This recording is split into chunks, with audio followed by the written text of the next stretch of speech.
कहाँ तक पढ़ाया था मैंने? आयोनाइजेशन एनर्जी में लास्ट क्या पढ़ाया था? 13th group. देखो मैंने आपको ये बोला था कि अगर हम आयोनाइजेशन एनर्जी की बात कर रहे हैं तो आयोनाइजेशन एनर्जी का मतलब ये हो गया कि वो अगर जेड इफेक्टिव बहुत ज्यादा होगा तो आसानी से इलेक्ट्रॉन नहीं निकल पाएगा, और आसानी से अगर इलेक्ट्रॉन नहीं निकल पाएगा इसका मतलब ये है एनर्जी मुझे ज्यादा देनी पड़ेगी, है ना? ये बंद करो फैन। तो एनर्जी मुझे ज्यादा देनी पड़ेगी।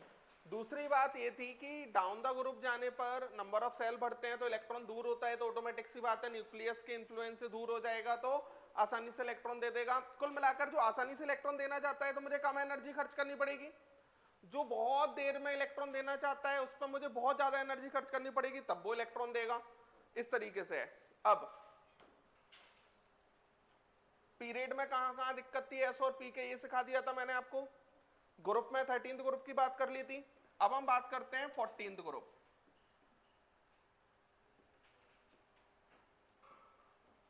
14th ग्रुप की अगर हम बात करते हैं तो carbon, silicon, germanium, tin, lead, ये है। यहां पर ये हो गया हमारा सेकेंड ग्रुप, ओ सेकेंड पीरियड, ये थर्ड पीरियड, यहां पर ये फोर्थ पीरियड, यहां पर ये फिफ्थ पीरियड, और यहां पर ये सिक्स्थ पीरियड। यहां पर अगर हम आयोनाइजेशन एनर्जी की बात करते हैं तो डाउन द ग्रुप डिक्रीज होनी चाहिए, तो सही भी है ये। कार्बन, सिलिकॉन, जर्मेनियम, टिन और ये लेड, ये होना चाहिए। ये बात समझ में आया? लेकिन जब आप फिफ्थ पीरियड से सिक्स्थ पीरियड के पास जाते हो, जब आप फिफ्थ से सिक्स्थ के पास जा रहे हो तो इसका मतलब ये है कि 4f में इलेक्ट्रॉन क्या होगा, और 4f में इलेक्ट्रॉन क्या होगा तो 4f के इलेक्ट्रॉन की पुअर शील्डिंग करता है, वो पुअर शील्डिंग करेगा तो आयनाइजेशन एनर्जी बढ़ा देगा, तो इन दोनों का आपस में एक्सचेंज हो जाएगा, बस इतना सा फर्क आएगा। तो ये ऑर्डर ना होते हुए आयोनाइजेशन एनर्जी का जो ऑर्डर है वो कार्बन, सिलिकॉन, जर्मेनियम, उसके बाद लेड और उसके बाद टिन, ये आ जाएगा। क्लियर है? इसी तरीके से 13th ग्रुप में सबसे ज्यादा वेरिएशन था, 14th में बहुत कम वेरिएशन है। अगर हम बात करते हैं फर्स्ट ग्रुप की तो फर्स्ट ग्रुप के अंदर lithium, sodium, potassium, rubidium, caesium, और चलो मान लो फ्रेंशियम भी लिख लिया हमने, ठीक है। तो यहां पर जो आयोनाइजेशन एनर्जी है अगर हम उसकी बात करते हैं तो ये हो गया बच्चों सेकंड पीरियड, ये हो गया बच्चों थर्ड पीरियड, ये हो गया 4, ये हो गया 5, ये हो गया 6 और ये हो गया 7। जैसे पी में आप 5 से 6 की साइड जाते हो, पी में अगर आप 5 से 6 की साइड जा रहे हो तो एफ के इलेक्ट्रॉन्स मिल रहे हैं। एस में अगर आप 5 से 6 की साइड जाओगे तो एफ नहीं कट होगा। एफ के इलेक्ट्रॉन कब मिलते हैं? जब आप 6 पीरियड का थर्ड ग्रुप क्रॉस कर देते हो। इसमें तो ये फर्स्ट ग्रुप ही है, तो इसमें जो एफ के इलेक्ट्रॉन्स मिलेंगे वो कब मिलेंगे? 6 से 7th में जाते हुए। तो इसमें जो आयोनाइजेशन एनर्जी का डिफरेंस आएगा वो 6 से 7th में ही जाते हुए आएगा। तो यहां पर देखो जरा, लिथियम, सोडियम, पोटेशियम, रुबिडियम, उसके बाद फ्रेंशियम और उसके बाद सीजियम, ऐसा कुछ आ जाएगा। ये बात समझ में आया? पी के अंदर जो काम 5 से 6 में जाने के लिए हो रहा है, एस के अंदर वो काम 6 से 7th में जाने के लिए होगा। उसके बाद सेकंड ग्रुप, अगर हम सेकंड ग्रुप की बात करते हैं तो beryllium, magnesium, calcium, strontium, barium और आर ए, ये है। यहां पर अगर हम आयोनाइजेशन एनर्जी की बात करेंगे फिर से सेम कहानी होगी, तो बेरिलियम, उसके बाद मैग्नीशियम, उसके बाद कैल्शियम, उसके बाद स्ट्रोंशियम, स्ट्रोंशियम के बाद रेडियम, रेडियम के बाद बेरियम। क्लियर है क्या कहा मैंने? समझ गए? वही 4f इलेक्ट्रॉन मिल जाएगा तो पुअर सेल्डिंग हो जाएगी, पुअर सेल्डिंग हो जाएगी तो आयनाइजेशन एनर्जी बढ़ जाएगी। पी ब्लॉक के अंदर वो काम 5 से 6 में जाते हुए होगा, लेकिन एस के अंदर वो काम 6 से 7 में जाते हुए होगा। बस इतना सा डिफरेंस है, लिखाइए।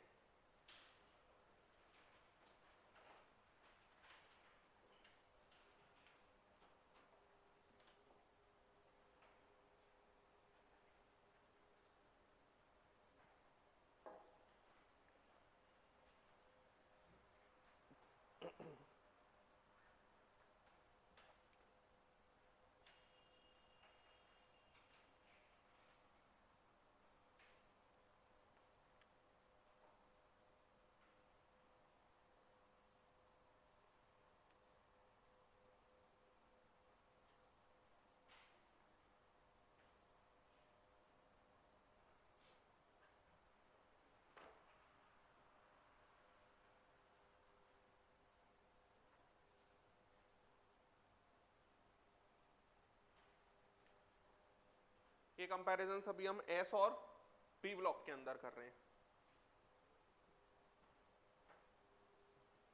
पेपर में आपका एटॉमिक स्ट्रक्चर और पीरियोडिसिटी आएगा, ठीक है ना।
लिख लिया, समझ गए ना। तो डाउन द ग्रुप कैसे क्या चेंज हो रहा है, मेनली 4f का अंतर आएगा बस। हाँ, मेजर अंतर किसके अंदर आ रहा है, 13th ग्रुप में। 13th ग्रुप में बोरोन के जस्ट बाद कौन आ रहा है, थैलियम। बात समझ में आया, बाकी सब तो नॉर्मली चल रहा है, बस 4f के कारण दिक्कत आ रही है। चले आगे। अब देखो जरा, अगर हम बात करते हैं बच्चों डी ब्लॉक की, डी ब्लॉक की हम अलग से ही बात करते हैं।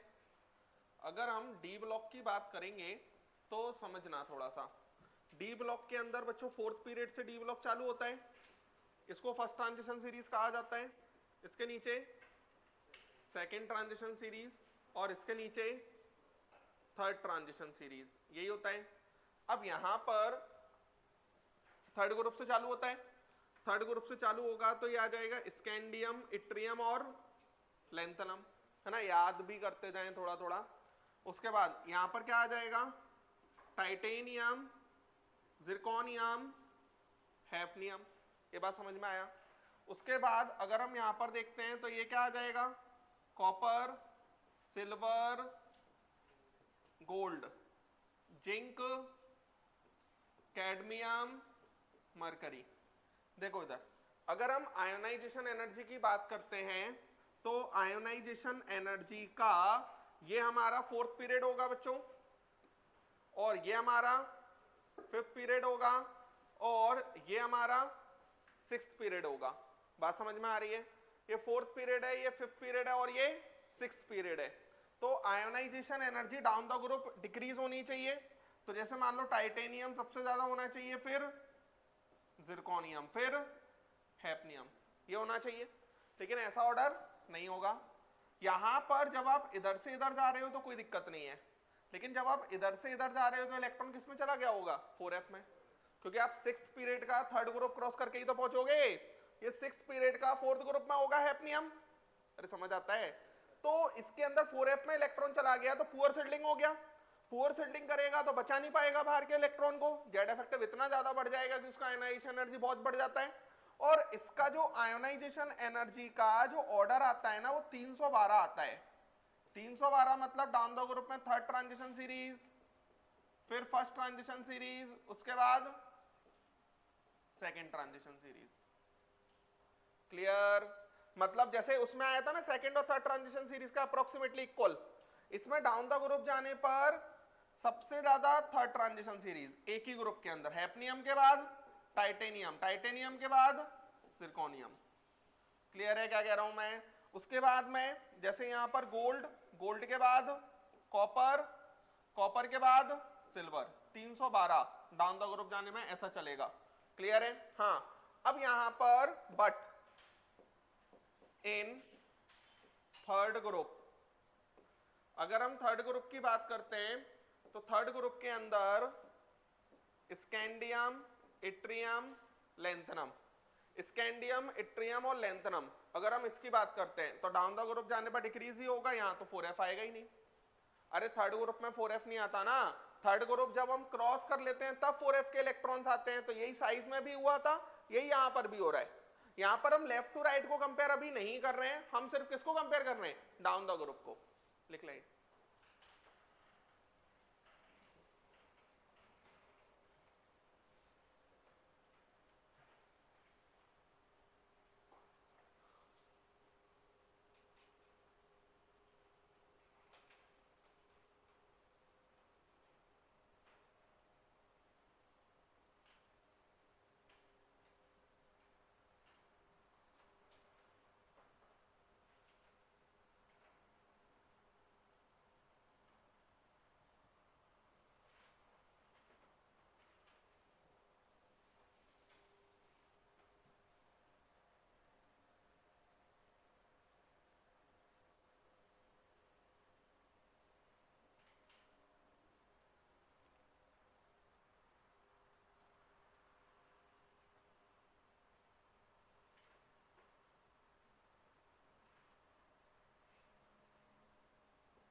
चलें, लिख लिया बच्चों? ये हमने जितनी भी बातें की हैं लिख लिया।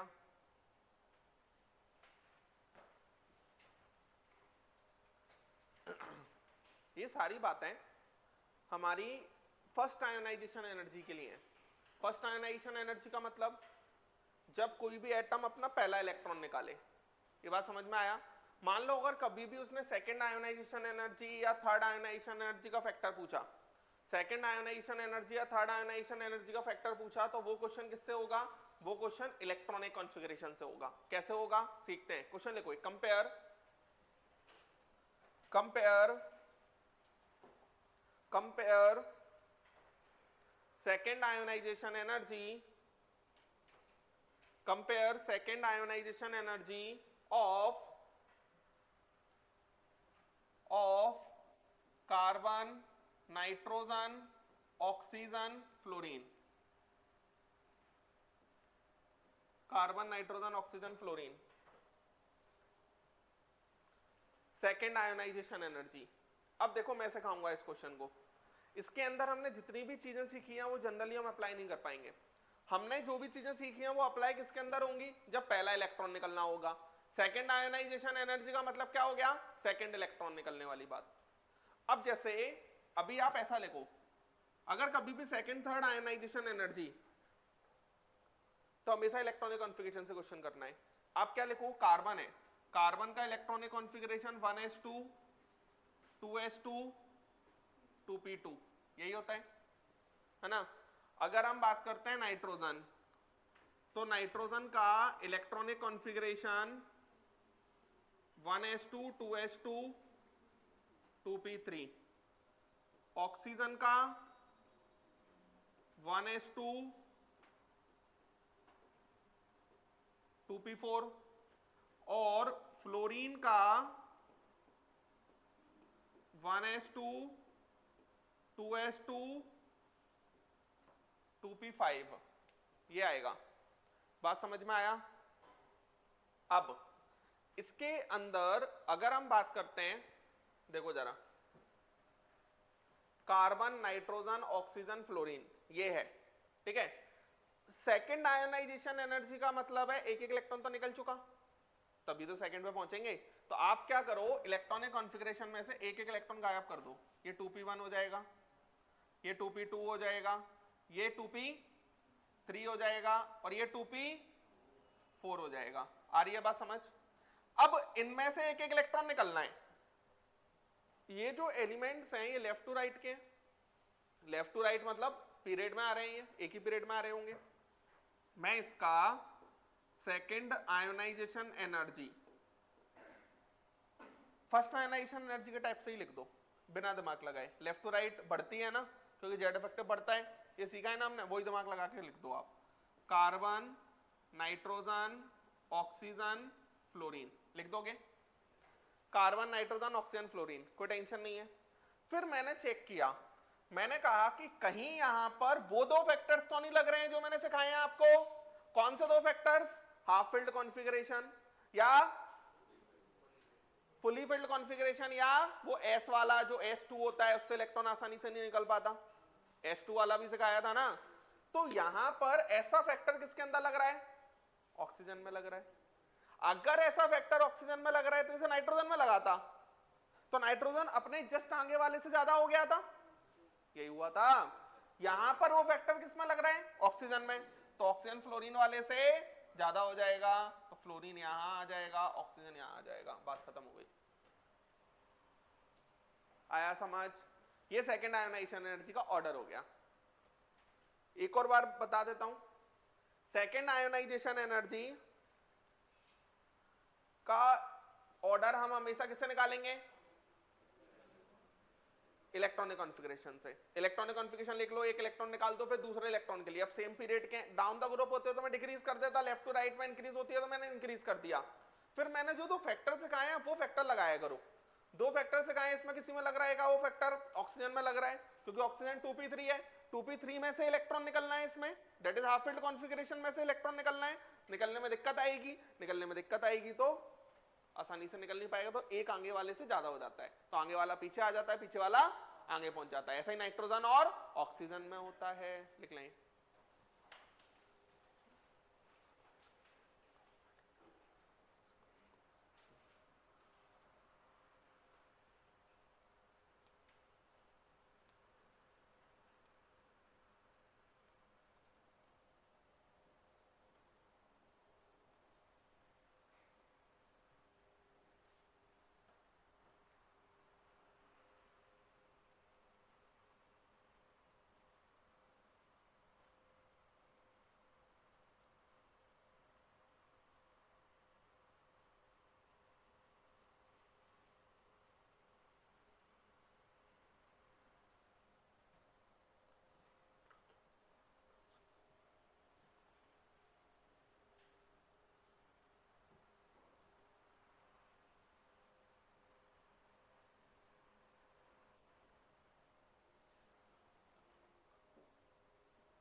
चले आगे, नेक्स्ट क्वेश्चन करें। समझ पा रहे हो कैसे कर रहा हूँ, है ना? होमवर्क भी दिया था वैसे मैंने, किया तो होगा नहीं।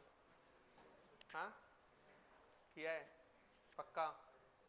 क्या पहले दूसरे के लिए तो सर वो काम आ गया था, फोन वोन आ गए होंगे, तो तुमने कहा एक्सरसाइज से ज़्यादा ज़रूरी दूसरी जगह जाना है, तो वहाँ निकल गए होगे। नहीं, हाँ ऐसे ही हुआ? बताओ जरा क्यों? पूरा कर लिया पक्का? हाँ, बोरॉन फैमिली का आयनाइजेशन एनर्जी सुना मेरे को जरा।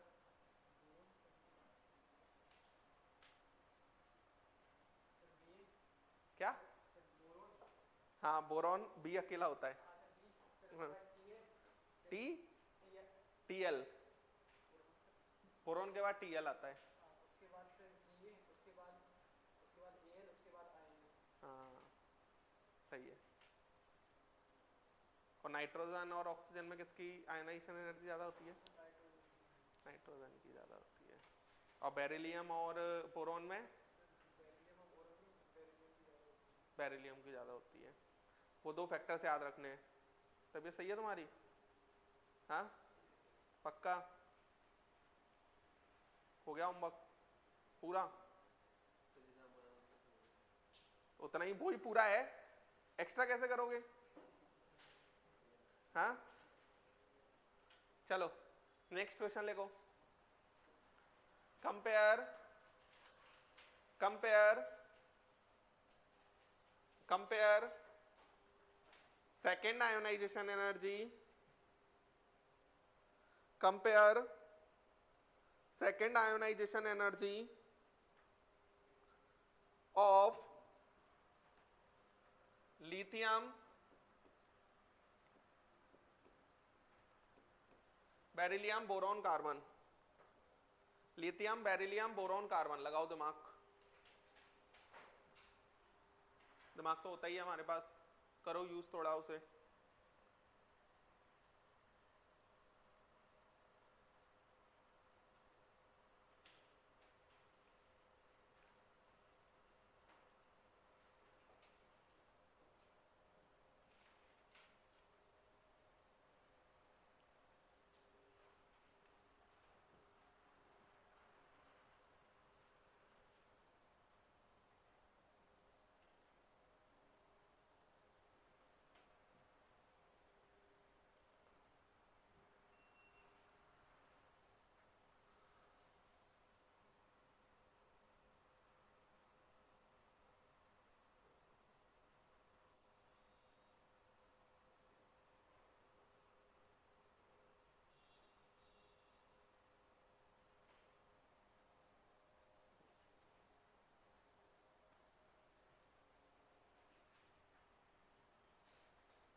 बताओ।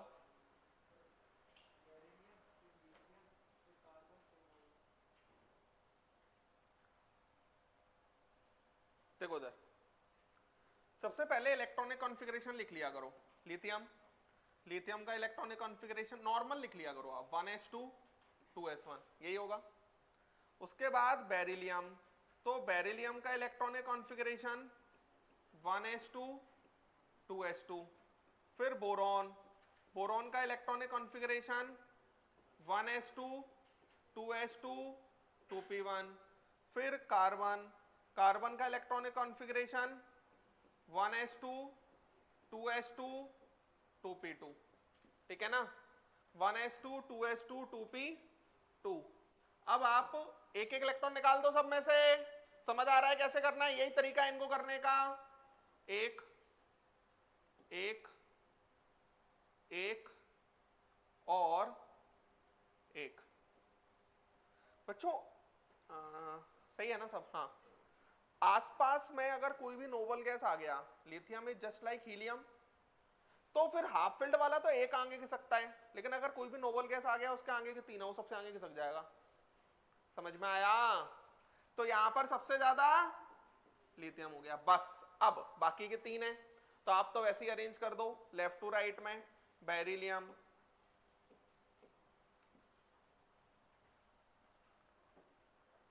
सही है सब?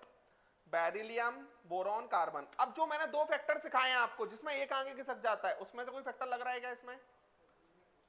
बोरॉन और कार्बन के बीच में लग रहा है, तो ये आंसर देखो कार्बन फिर बोरॉन। यही मैंने बोला था, अगर आप दिमाग लगाओगे तो खुद ही आंसर निकालोगे। क्लियर है क्या कहा मैंने? इस तरीके से करना है। हाँ, कोई भी एग्जैक्ट नोबल गैस आ गया तो कोई टेंशन ही नहीं है। समझ में आया क्या कहा मैंने? लिख लें।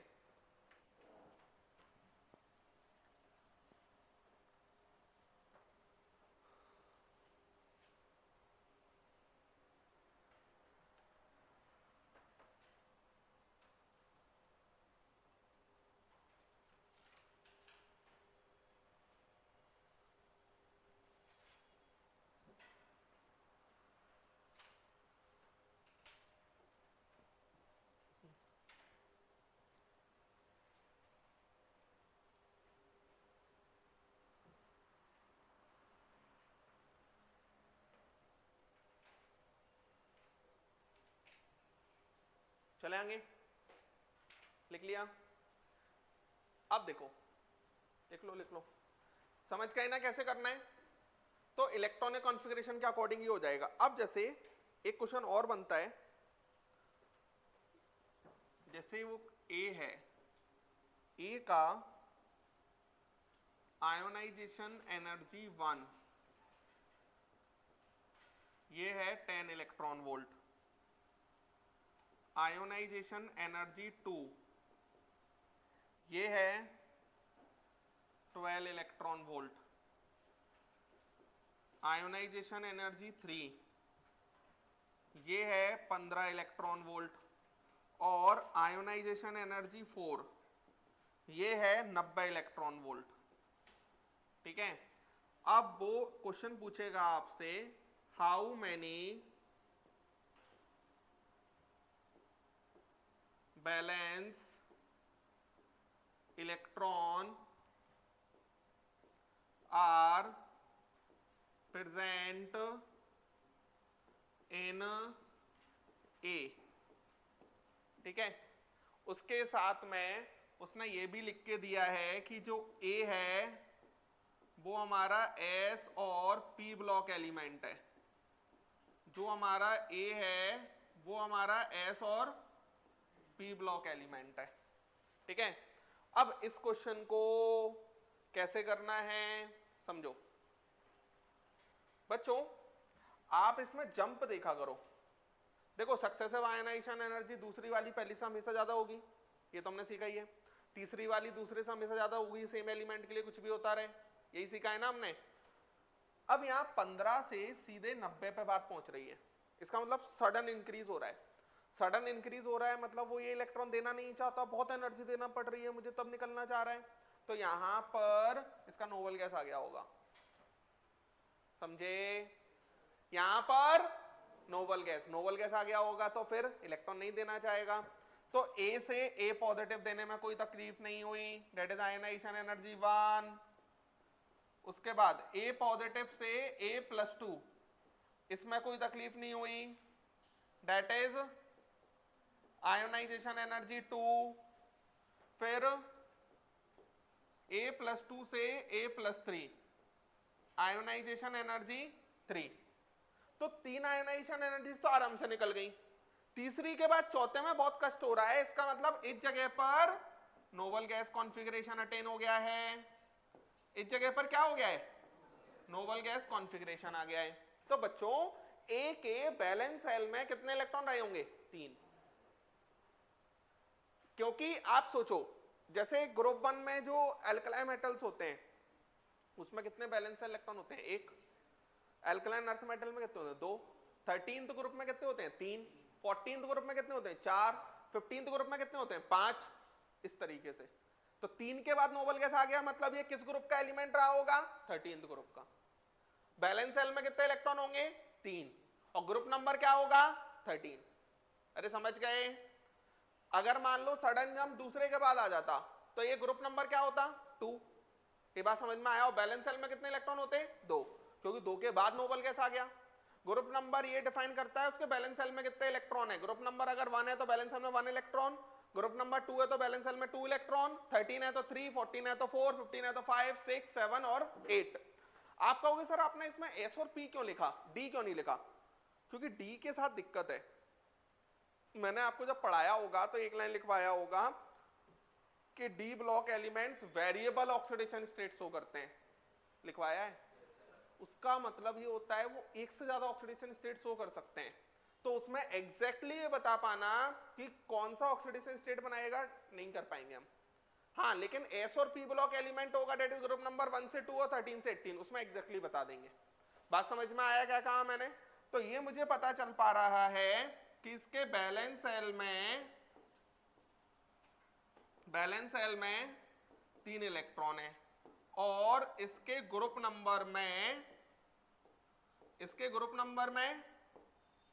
क्या होगा इसका? 13। क्लियर है? समझ गए क्या कहा मैंने? जहां पर भी आपको सडन जंप दिख जाए उतने ही बैलेंस सेल इलेक्ट्रॉन होंगे, और नहीं भी कहा जाएगा तब भी हम मानेंगे कि S और P ब्लॉक एलिमेंट है। समझ गए ना? लिख लेंगे। और ये तो पक्की बात है, दूसरी आयनाइजेशन एनर्जी पहली से ज्यादा, तीसरी दूसरी से ज्यादा।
समझ पा रहे हैं ना? चले आगे।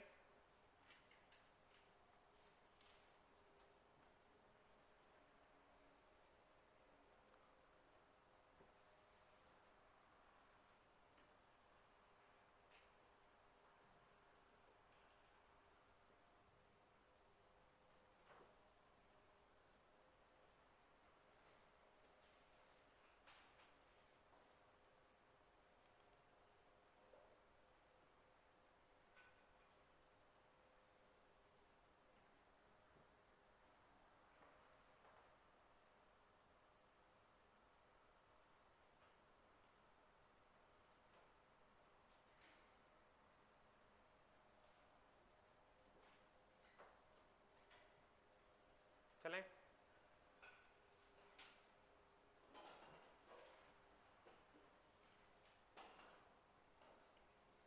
लिख लिया होगा।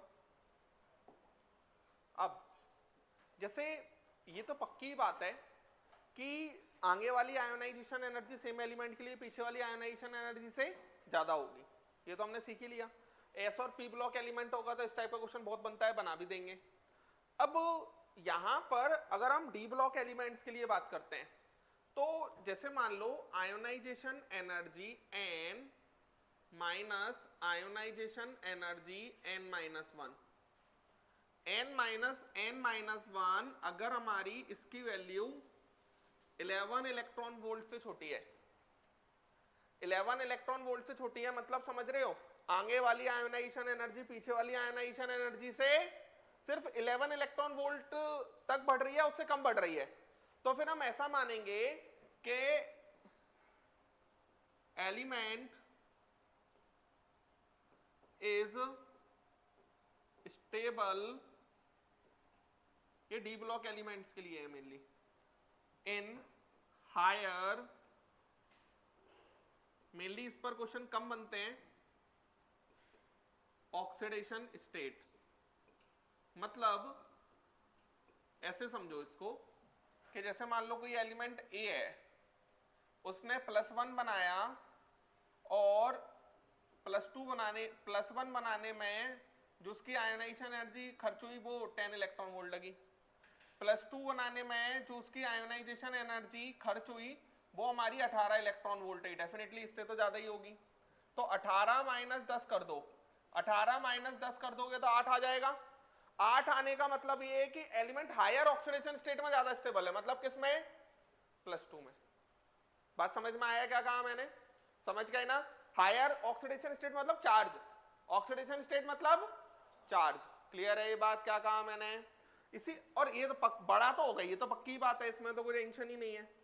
Ionisation energy n minus ionization energy n-1, ये हमारा 11 इलेक्ट्रॉन वोल्ट से 16 इलेक्ट्रॉन वोल्ट के बीच में अगर खर्चा आएगा आयोनाइजेशन एनर्जी का, तो एलिमेंट इज स्टेबल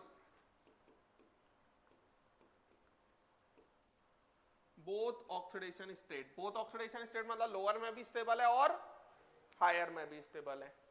और ionization energy n minus ionization energy n-1 is greater than 16 electron volt. तो element is stable in lower oxidation state, lower oxidation state. समझ गए इस बात को। कभी भी एलिमेंट का ऑक्सीडेशन स्टेट पूछा जाए या फिर कभी भी इस टाइप की बात पूछी जाए तो हमेशा इसी टाइप से करना है, समझ गए ना। लेकिन अगर कभी भी बैलेंस इलेक्ट्रॉन पूछा जाए, ग्रुप नंबर पूछा जाए, तो जो पिछले सिखाया उसको डायरेक्ट अप्लाई कर देना। कभी भी ऑक्सीडेशन स्टेट में स्टेबिलिटी वगैरह पूछी जाए या डी ब्लॉक में कौन सा ज्यादा स्टेबल होगा, तो हम इस तरीके से करेंगे, समझ गए ना। जैसे वो इस क्वेश्चन को ऐसे बना देगा, Fe है, Fe +2 बनाने के लिए जो खर्चा आ रहा है +1 से +2 बनाने में, वो आ रहा है 15 इलेक्ट्रॉन वोल्ट का, और +3 बनाने में जो खर्चा आ रहा है वो आ रहा है 50 इलेक्ट्रॉन वोल्ट का। तो डिफरेंस हमारा 16 से बड़ा होगा, तो किस ऑक्सीडेशन स्टेट में ज्यादा स्टेबल होगा, लोअर में। लोअर में मतलब उसके रिस्पेक्ट में लोअर में। कोई भी दो ऑक्सीडेशन स्टेट में बात हो रही होगी ना, कोई भी दो ऑक्सीडेशन स्टेट में बात हो रही होगी तो लोअर वाला ज्यादा स्टेबल होगा। +2 और +3 में बात हो रही है तो +2 ज्यादा स्टेबल, +1 +2 में बात हो रही है तो +1 ज्यादा स्टेबल, +5 +6 में बात हो रही है तो +5 ज्यादा स्टेबल। इस तरीके से लिख लें।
चले next, application of ionization energy.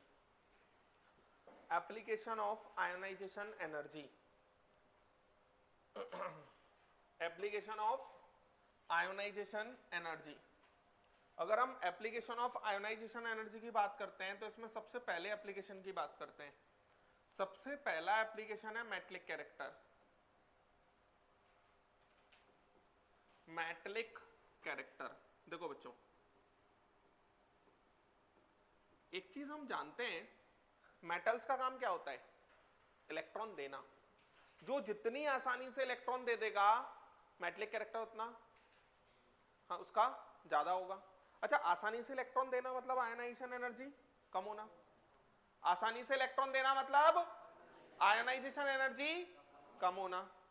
तो यहां पर हम एक लाइन ये लिख सकते हैं कि आयोनाइजेशन एनर्जी डिक्रीजेस तो metallic character increases. Ionization energy decreases तो मेटलिक कैरेक्टर इंक्रीजेस। क्लियर है ये बात? तो यहां पर अगर हम जनरल ट्रेंड लिखेंगे left to right, left to right जब हम पीरियोडिक टेबल में जा रहे होंगे तो आयोनाइजेशन एनर्जी क्या होता है? बढ़ती है। आयोनाइजेशन एनर्जी अगर बढ़ेगी तो मेटलिक कैरेक्टर, आयोनाइजेशन एनर्जी बढ़ेगी तो मेटलिक कैरेक्टर घटेगा। क्लियर है? उसके बाद नेक्स्ट अगर हम बात करते हैं down the group, down the group, down the group की अगर हम बात करते हैं तो डाउन द ग्रुप में आयोनाइजेशन एनर्जी क्या होता है? डिक्रीज होती है तो मेटलिक कैरेक्टर बढ़ेगा। जनरल ट्रेंड है, कोई एक्सेप्शन वगैरह की बात नहीं कर रहा हूं। आप पीरियोडिक टेबल में अगर आप देखोगे तो लेफ्ट साइड से जब आप राइट हैंड साइड की साइड जाते हो तो लेफ्ट साइड मेटल होते हैं, लिथियम सोडियम ये सब क्या है? मेटल्स हैं। राइट साइड क्या होते हैं? Non metals. पी ब्लॉक में राइट साइड सारे क्या है? Non metals. जब आप ऊपर से नीचे जाते हो तो मेटलिक कैरेक्टर बढ़ता है। जैसे पी ब्लॉक में नॉन मेटल्स, मेटल्स और मेटलॉइड्स तीनों चीजें हैं। एस ब्लॉक, डी ब्लॉक और एफ ब्लॉक में सिर्फ मेटल्स हैं। तो पी ब्लॉक के अंदर ऊपर मिलेंगे नॉन मेटल्स, नीचे जाते जाते मेटल्स मिलना चालू हो जाते हैं। तो down the group metallic character increase होता है और लेफ्ट टू राइट जाने पर मेटलिक कैरेक्टर डिक्रीज होता है। समझ में आया ना? लिख लें।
चले आगे। तो ये बात हुई हमारी किसकी? मेटलिक कैरेक्टर की। नेक्स्ट अगर हम सेकंड बात करते हैं तो नेक्स्ट होता है रिड्यूसिंग कैरेक्टर। नेक्स्ट क्या है? Reducing character. नेक्स्ट हो गया रिड्यूसिंग कैरेक्टर।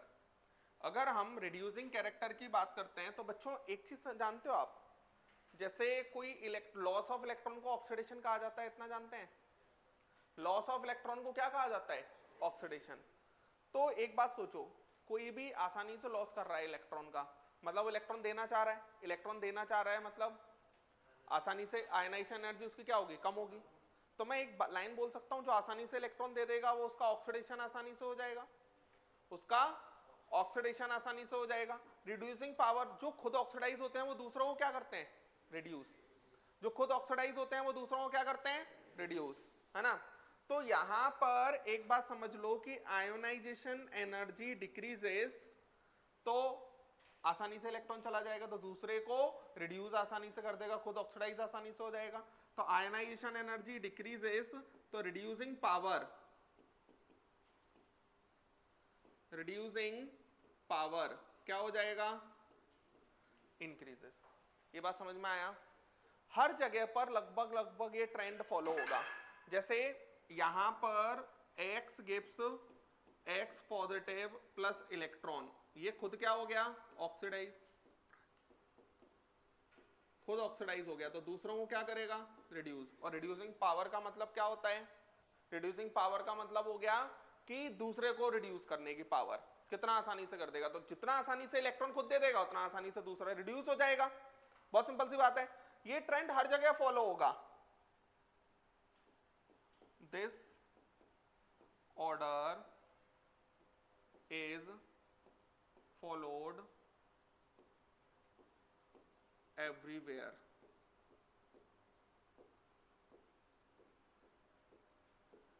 एक्सेप्ट, जैसे मान लो मेरे पास lithium, sodium, potassium, rubidium, caesium. तो यहां पर डाउन द ग्रुप जाने पर आयोनाइजेशन एनर्जी क्या होती है, डिक्रीज। आयोनाइजेशन एनर्जी डिक्रीज होगी तो सबसे कम आयोनाइजेशन एनर्जी इसकी होगी, तो इसका सबसे ज्यादा होना चाहिए रिड्यूसिंग पावर। जिसके आयोनाइजेशन एनर्जी सबसे कम उसका रिड्यूसिंग पावर सबसे ज्यादा, क्योंकि आसानी से इलेक्ट्रॉन दे देगा। तो ऑर्डर ये होना चाहिए। ये बात समझ में आया। लेकिन ऑर्डर ये ना होते हुए ये होता है। बात समझ में आया ना। ये आगे मैं सिखाऊंगा क्यों होता है, लेकिन अभी के लिए आप माइंड में रखो कि बाकी सब जगह जैसे अल्कलाइन अर्थ मेटल्स हैं, डाउन द ग्रुप इंक्रीज ही होगा रिड्यूसिंग पावर, कोई टेंशन नहीं है। लेकिन अल्कलाइन मेटल्स के अंदर लिथियम सबसे कम होना चाहिए था और लिथियम सबसे ज्यादा हो जाता है। इसका रीजनिंग मैं अभी आपको आगे दूंगा, अभी आप समझ भी नहीं पाओगे, लिख लें।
चलें।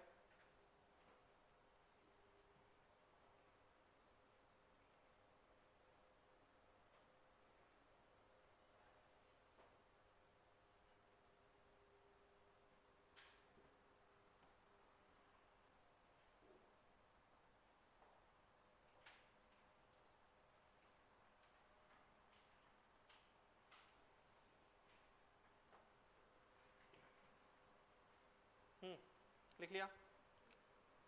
अब एक लाइन लिखो, across a period, across a period, across a period, across a period, period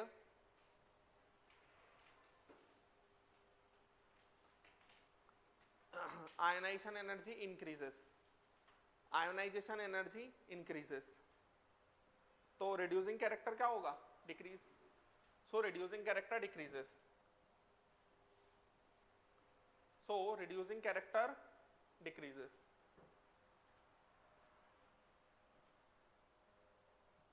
Reducing character decreases.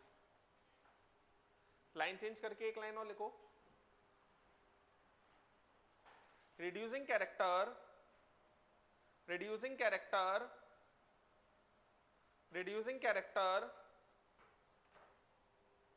also depends upon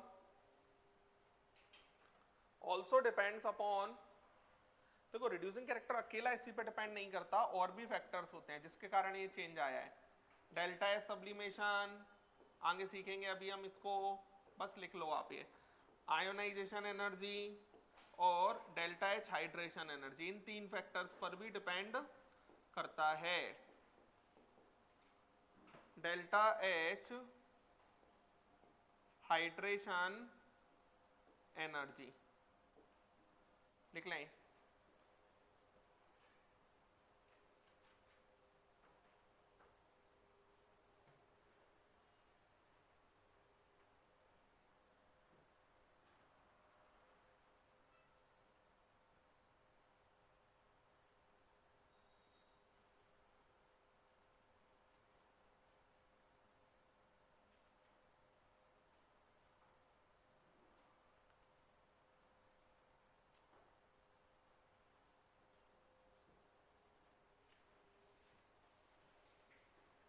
चले,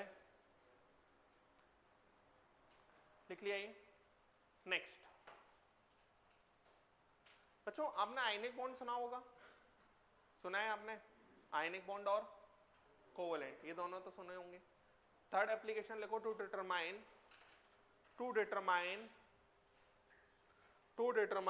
nature of bond. To determine nature of bond. To determine nature of bond. Nature of bond. देखो एक चीज समझो, आप एक बात बताओ, ionic bond कब बनता है? ट्रांसफर ऑफ इलेक्ट्रॉन से. तो एक को कैटायन बनना पड़ता है और एक को एनायन बनना पड़ता है. कैटायन अगर आसानी से बन जाए तो आयनिक बॉन्ड फॉर्मेशन टेंडेंसी ज्यादा हो जाएगी, और कैटायन आसानी से कब बनेगा? जब आयनाइजेशन एनर्जी कम हो. अरे आयनाइजेशन एनर्जी ज्यादा है, इसका मतलब वो कैटायन बनना ही नहीं चाहता. आयनाइजेशन एनर्जी कम है, इसका मतलब वो कैटायन बनना चाहता है. कैटायन बनना चाहता है तो मैं ये लिख सकता हूं यहां पर, ionization energy decreases, ionic bond formation, ionic bond formation tendency. लिख लो आप अपनी कॉपी में, ionization energy decreases, ionic bond formation tendency increases. Ionic bond formation tendency increases. Ionization energy decreases, ionic bond formation tendency increases. आपने देखा होगा ionic bond mainly alkaline metals और alkaline earth metals ही बनाते हैं. That is lithium, sodium, potassium, beryllium, magnesium, यही सब बना रहे होते हैं. अरे आता है समझ, क्योंकि इनकी आयोनाइजेशन एनर्जी कैसी होती है? कम. इनकी आयोनाइजेशन एनर्जी कैसी होती है? कम. एक लाइन लिख लो ये भी, alkaline metals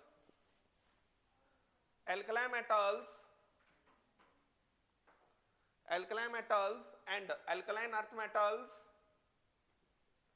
alkaline metals and alkaline earth metals have generally low ionization energy. Low ionization energy. Low ionization energy. So they have the tendency. So they have the tendency to form ionic bond. So they have the tendency to form ionic bond. So they have the tendency to form ionic bond. बात समझ गए? कुल मिलाकर जो जिसकी ionisation energy बहुत ज्यादा है वो इलेक्ट्रॉन आसानी से नहीं दे रहा, तभी आयोनाइजेशन एनर्जी ज्यादा है। जिसकी आयोनाइजेशन एनर्जी कम है वो इलेक्ट्रॉन आसानी से दे रहा है, इसलिए उसकी आयोनाइजेशन एनर्जी कम है। आयोनाइजेशन एनर्जी मतलब कितना खर्चा होगा इलेक्ट्रॉन निकालने में। तो अगर वो काम वो करना नहीं चाह रहा तो डेफिनेटली खर्चा ज्यादा होगा, और वो काम वो करना चाह रहा है तो कम खर्चे में काम हो जाएगा, ऐसे समझ लो। बात समझ में आया ना क्या कहा मैंने? तो ये हमारा इस तरीके से होगा, क्लियर है ना? देखो इधर, अब अगर हम बात करते हैं नेक्स्ट, एक क्वेश्चन और करते हैं।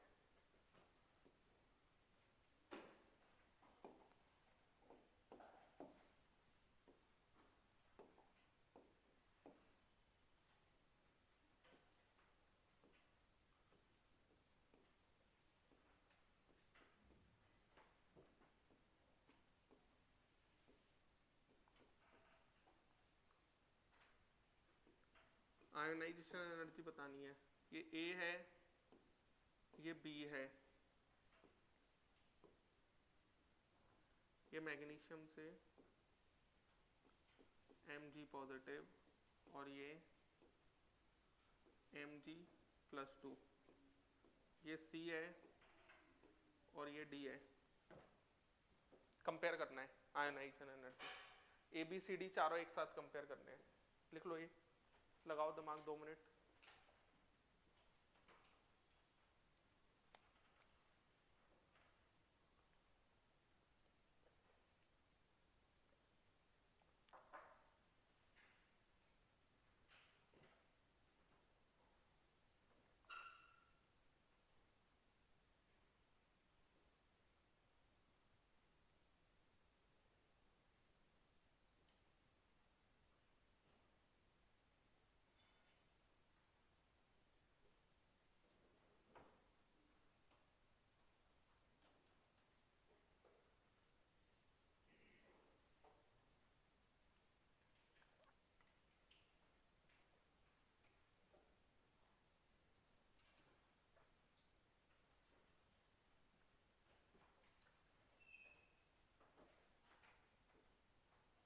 चले, लिख लिया? अब एक बात बताओ आप, एक बात तो पक्की है जिस पर हमें दिमाग ही नहीं लगाना, B greater than A। Successive ionization energy में तो कोई दिमाग लगता ही नहीं है। और D ग्रेटर देन C। लेकिन एक बात और पक्की है, सेकंड वाली आयोनाइजेशन जब कोई एक इलेक्ट्रॉन दे चुका है, उस पर पॉजिटिव चार्ज आ चुका है, तो दूसरा इलेक्ट्रॉन देने में तो उसे और तकलीफ होगी ना। तो सेकंड वाली आयोनाइजेशन एनर्जीज को मैं जनरली फर्स्ट वाली से तो ज्यादा ही मानूंगा। तो इन दोनों में बता सकते हो मेरे को कि किसका ज्यादा होना चाहिए, बी का या डी का? सेकंड आयन, हाँ क्यों? हाँ, एक लूज कर चुका है तो वो नोबल गैस बन चुका है। इसका इलेक्ट्रॉनिक कॉन्फ़िगरेशन एस के फॉर्म में लिख सकते हैं, ऐसे लिख सकते हैं। तो ये सिर्फ 2,8 बचा है, यहाँ पर 282 है, तो ये 281 ये हो जाएगा। तो यहां पर होगा क्या, सबसे ज्यादा तो डी हो गया, डी के बाद बी हो गया। ये बात समझ में आया? सोडियम और मैग्नीशियम तो हम जानते हैं, लेफ्ट टू राइट जाने पे सीखा है वो तो हमने, वो फर्स्ट आयोनाइजेशन एनर्जी को तो जानते ही है, लेफ्ट टू राइट जाने पे बढ़ेगा। तो ये सी हो जाएगा और सी के बाद ये हो जाएगा। क्लियर है? समझ गए क्या कहा मैंने? लिख लें, क्या उल्टा लिख दिया ना, ये बी फिर डी। अब ठीक है, समझ गए? तो आप खुद ही लॉजिक क्रिएट करने लगोगे। बात समझ में आया ना? लिख लें।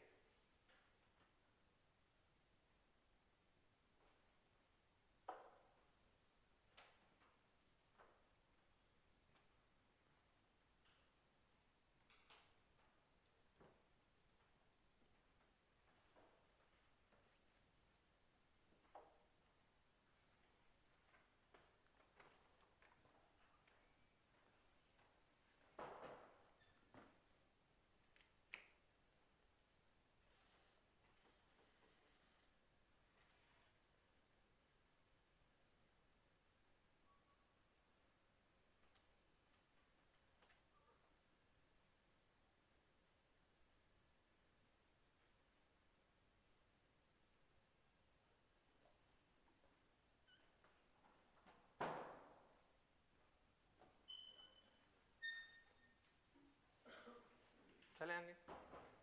तो ये बात हुई आयोनाइजेशन एनर्जी की। नेक्स्ट बात करते हैं, ये हमारा सेकंड प्रॉपर्टी खत्म हुआ, ठीक है ना। अब देखो जरा, अभी ये हमने मेनली बात किया कौन आसानी से इलेक्ट्रॉन दे देगा, कौन आसानी से इलेक्ट्रॉन नहीं देगा, है ना। अब हम बात करते हैं कौन आसानी से इलेक्ट्रॉन लेगा और कौन आसानी से इलेक्ट्रॉन नहीं लेगा। अभी इलेक्ट्रॉन देने की बात कर ली, अब हम बात कर लेते हैं इलेक्ट्रॉन लेने की। तो यहां पर हम जो इलेक्ट्रॉन लेने की बात करेंगे उसको हमें पढ़ना है electron gain enthalpy. Electron gain enthalpy इस फॉर्म में, बात समझ में आ रही है। और इलेक्ट्रॉन गेन एंथैल्पी का मतलब हो जाएगा delta H electron gain enthalpy, इसको इस फॉर्म में लिखेंगे। ये बात समझ में आया, लिखो ये, फिर इसकी डेफिनेशन लिखते हैं।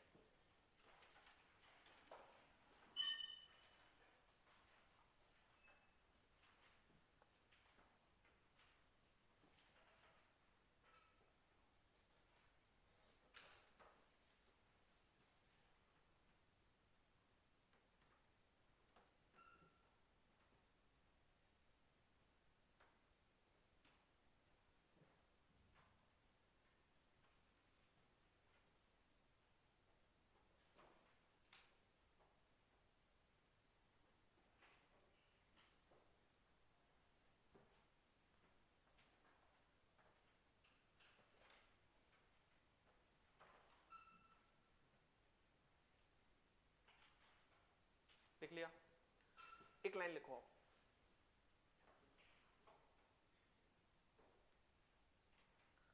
Energy released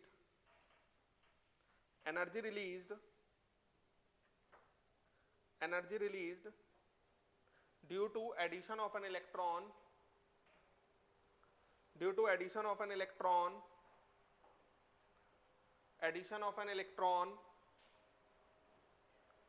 in an isolated gaseous atom,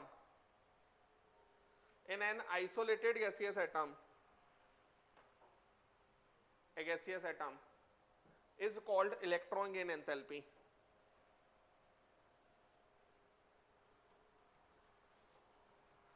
electron gain enthalpy, line change करके लिखना। It is also called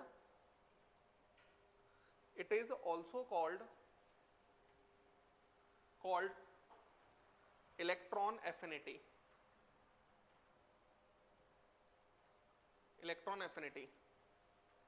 However,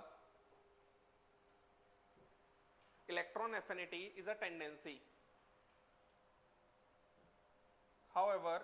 affinity is a tendency. And is positive.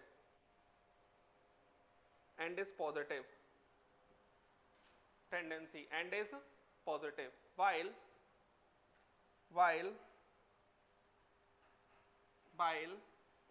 Delta H electron gain enthalpy, ऐसे लिख लो, यही delta H electron gain enthalpy is negative.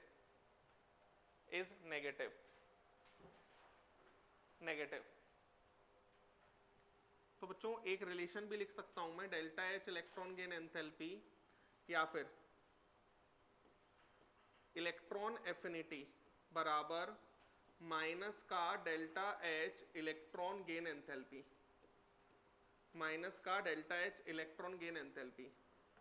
ये लिख लो आप। इसको अभी हम डिटेल में समझेंगे, सब समझ में आएगा।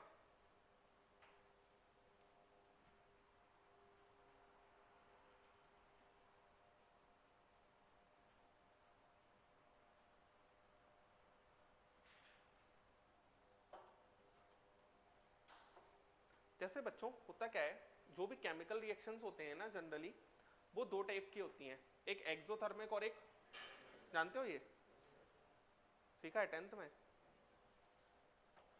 देखो इधर फिर बढ़िया है। A plus B gives C plus D. इस रिएक्शन का एंथैल्पी चेंज मतलब एनर्जी चेंज मतलब A और B मिलके जो C और D बनाए होंगे तो उससे जितना भी एनर्जी निकला होगा या लगा होगा, that is known as enthalpy change. तो यहां पर जो डेल्टा एच है मान लेते हैं वो नेगेटिव है, डेल्टा एच है वो मान लो नेगेटिव है। नेगेटिव का मतलब क्या हो जाएगा,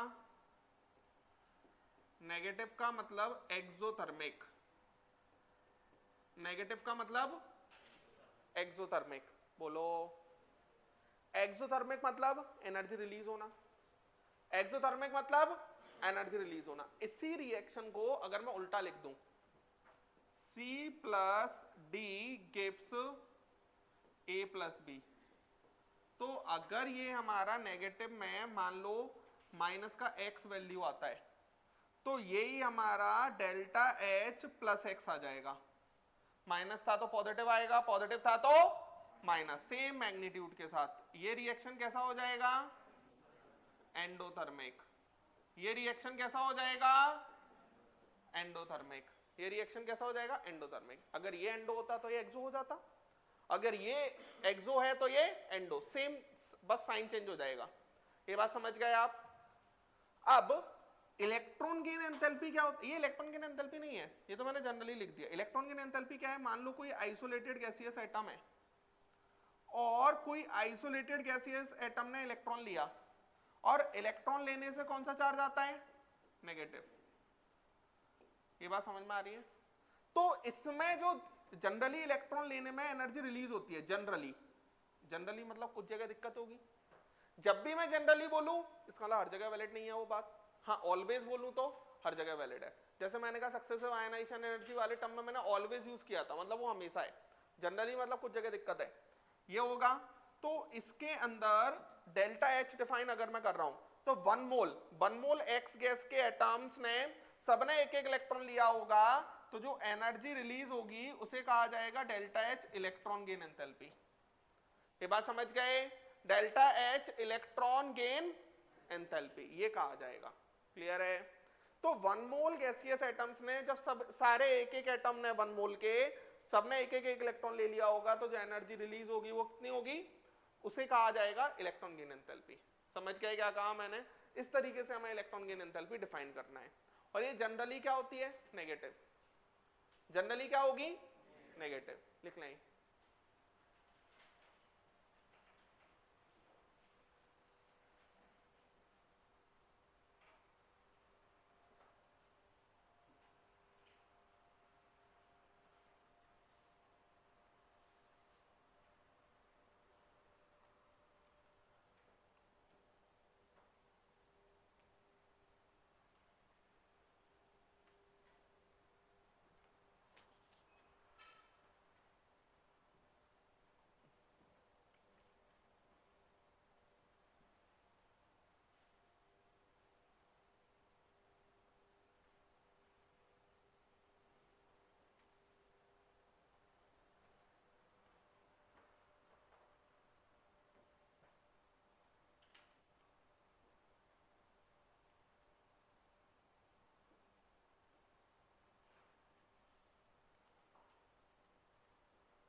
चलें क्या।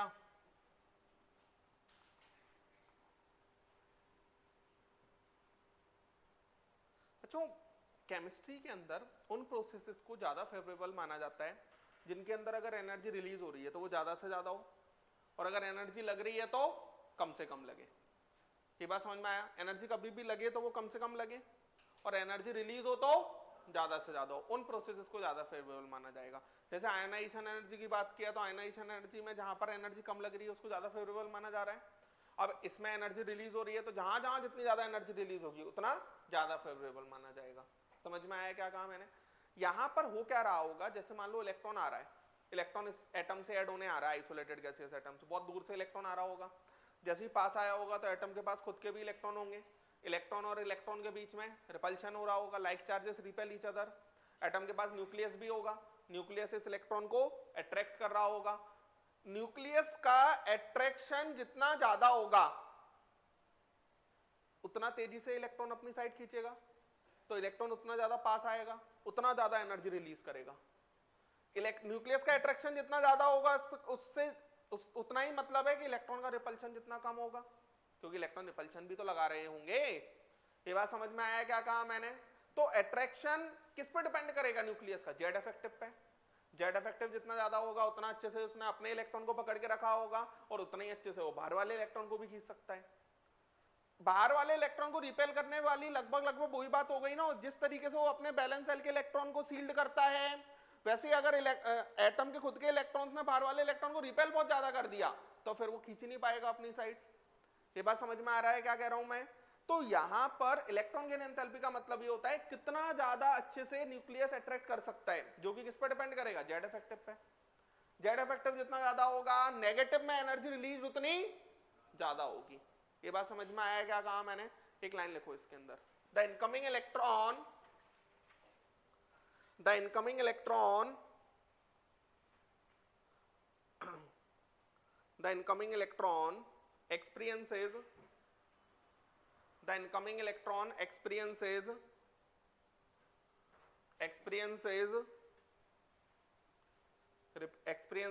the repulsion from electron which is already present,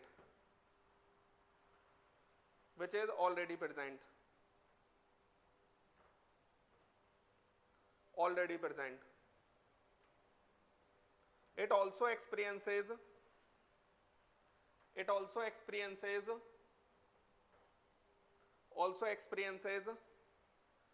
attraction from the nucleus, experience attraction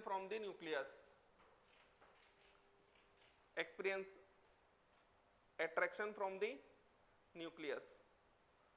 In most of the cases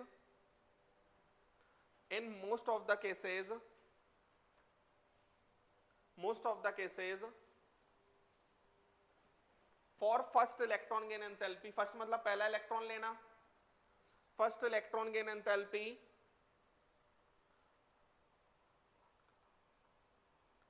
और first electron affinity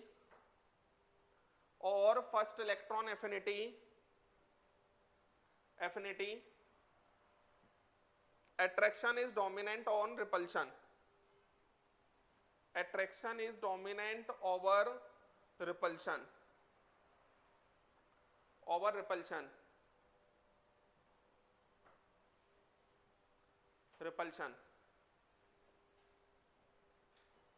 So first electron gain enthalpy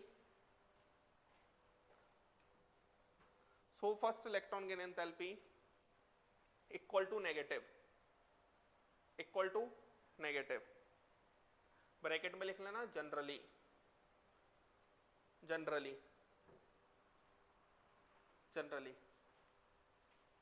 line change करके लिखो, but after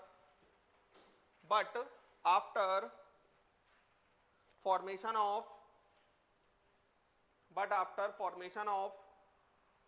uninegative anion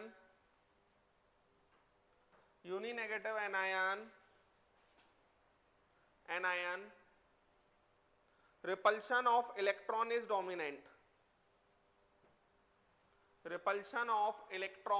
dominant. मतलब negative charge चढ़ जाएगा ना उस पर, electron आने से नेगेटिव चार्ज आ जाता है, तो अब रिपल्शन हमेशा डोमिनेटिंग होगा, always. So energy is required for addition of other electron,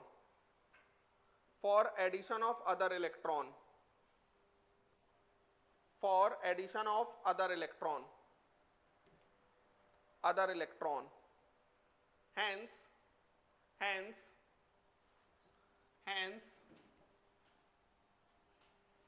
second electron gain enthalpy is positive. Electron gain enthalpy is positive. Bracket में लिख लेना always. ऑलवेज, ब्रैकेट में लिख लेना always.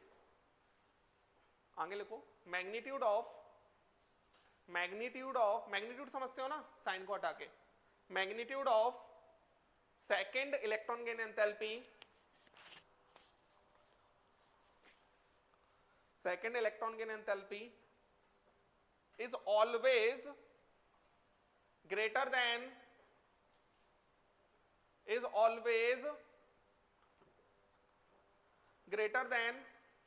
first electron gain enthalpy, greater than first electron gain enthalpy।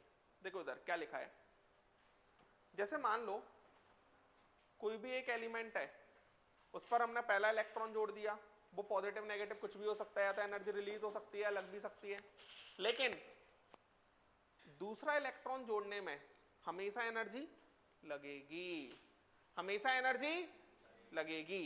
ये बात समझ पा रहे हैं? तो हमेशा अगर एनर्जी लगेगी, और एनर्जी जैसे मान लो पहली वाली में भी एनर्जी चलो रिलीज हो रही है, तो मान लो -200 हो रही है, तो जो सेकंड इलेक्ट्रॉन गेन एंथैल्पी होगा ना, वो हमेशा +200 से ज्यादा ही होगा, मतलब 250, 300, 400, 500 ऐसा ही होगा। ये बात समझ में आया क्या कहा मैंने? तो यहां पर जैसे मान लो for N element delta H electron gain enthalpy 1 लिख देते हैं, तो हम इसमें लिख देते हैं नेगेटिव। ठीक है, हम क्या लिख देंगे इसमें? नेगेटिव। ये जनरली होता है ना। और ये क्या हो जाएगा? एक्सोथर्मिक। ये क्या हो जाएगा? एक्सोथर्मिक। और delta H electron gain enthalpy 2, ये क्या होगा? Positive always.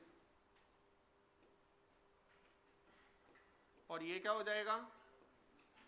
और अगर हम एक ही सेम एलिमेंट के लिए delta H electron gain enthalpy 1 लिखते हैं plus delta H electron gain enthalpy 2 लिख लेते हैं, ये हमारा ग्रेटर देन 0 ऑलवेज।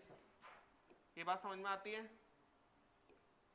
ये मान लो नेगेटिव है तो ये पॉजिटिव में उससे ज्यादा ही होगा, और ये मान लो पॉजिटिव है तो भी ये पॉजिटिव में उससे ज्यादा ही होगा। तो हमेशा ही दोनों, अगर एक ही एटम पे मुझे 2 इलेक्ट्रॉन जोड़ने हैं, तो हमेशा ओवरऑल तो मुझे एनर्जी देनी ही पड़ेगी। ये बात समझ में आया क्या कहा मैंने? समझ गए आप? लिख लें।